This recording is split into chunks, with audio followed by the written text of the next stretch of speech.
When it comes to leadership, success isn't found by the number of people who follow your orders, but rather on how well you empower others.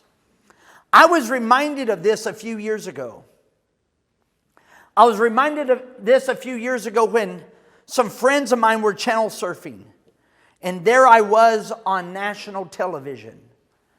These buddies of mine, they've known me for a while, and I remember receiving a phone call, and the phone call was something like this: Aaron, I didn't know that you were on television.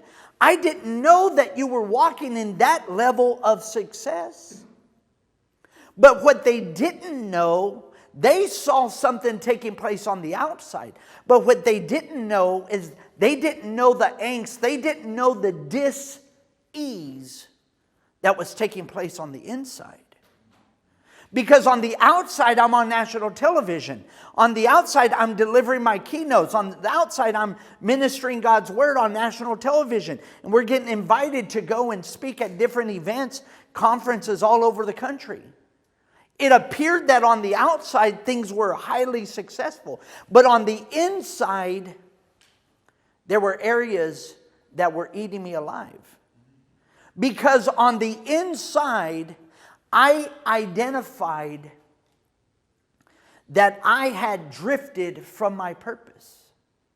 I had drifted from my purpose in the fact that I said yes to taking on this role of developing and empowering other leaders to operate and to function in their highest and best use. But what I was appealing to and what I was gaining satisfaction from was giving orders, telling others what to do. Success in my mind was now coming from a place of how many people are following my orders versus how many am I empowering to fulfill their best and highest use. There's a big difference from that.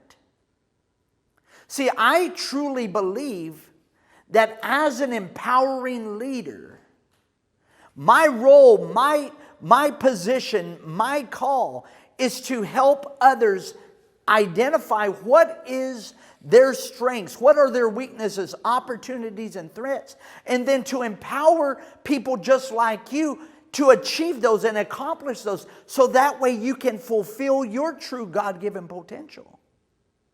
I drifted from that place. And I was living in a place to where I had blind spots.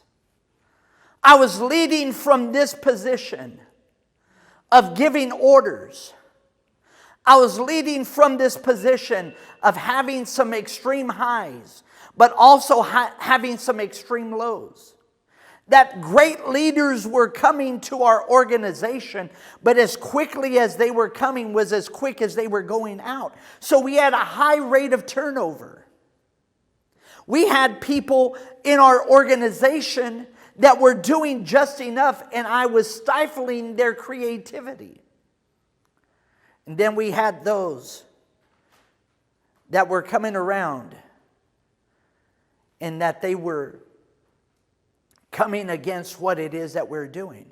And I had a big issue. I remember at this position and at this point in time that I was in a place to where I went and I searched the scriptures. And I was looking for a way out. I wasn't looking for a change in my life at that particular time, but I was looking for a way out. And I was searching the scriptures to find enough scriptural support that if I were to take my own life, then I would be able to spend eternity with Jesus. I didn't find enough convincing proof. Whenever I say that there was dis-ease taking place on the inside, that's pretty dysfunctional. So something happened, something occurred on my 40th birthday. On my 40th birthday, I woke up and I looked at myself in the mirror. And I had a conversation like this with myself, because here's what I believe. I believe that if you really want to change your life, you must change what it is that you say to yourself. I truly believe that the highest level of communication that produces change is what it is that you say to yourself. And I had this conversation just like this. And I said, Aaron, if you continue going down the same path at the same pace, will you fulfill your God-given potential? My friends, I remember with uncontrollable tears coming down my face. For the first time, I was honest with myself. I was honest with myself for the first time. Tears running down my face, and I said, no, I won't. Those in the church world that I've shared this story with, they've asked, well, weren't you in prayer? Yeah, I was in prayer. What about your worship life? What about in the Word? I was checking off on all these. How's your love walk? Is there any unconfessed sin in your life? Checking off on those things. Looking internally. And I quickly realized that the longest distance between 2 points from where I was at and where I desired to be was a shortcut. And I was continuing to go down that long and winding road called a shortcut. And it would give me extreme highs, but then extreme lows.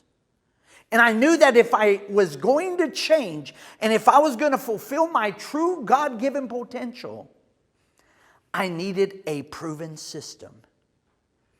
This model changed my life.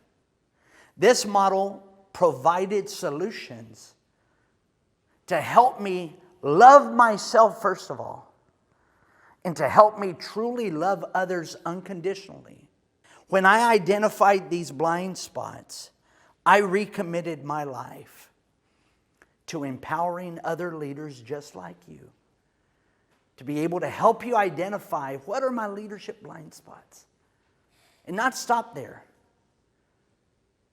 What are my leadership strengths? What are my leadership blind spots?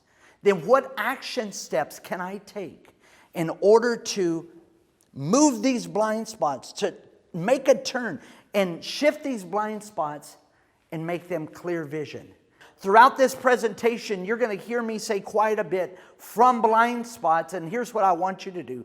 I want you to say this back to me, to clear vision. So let's practice. When I say blind spots, you say to clear vision. Are you ready?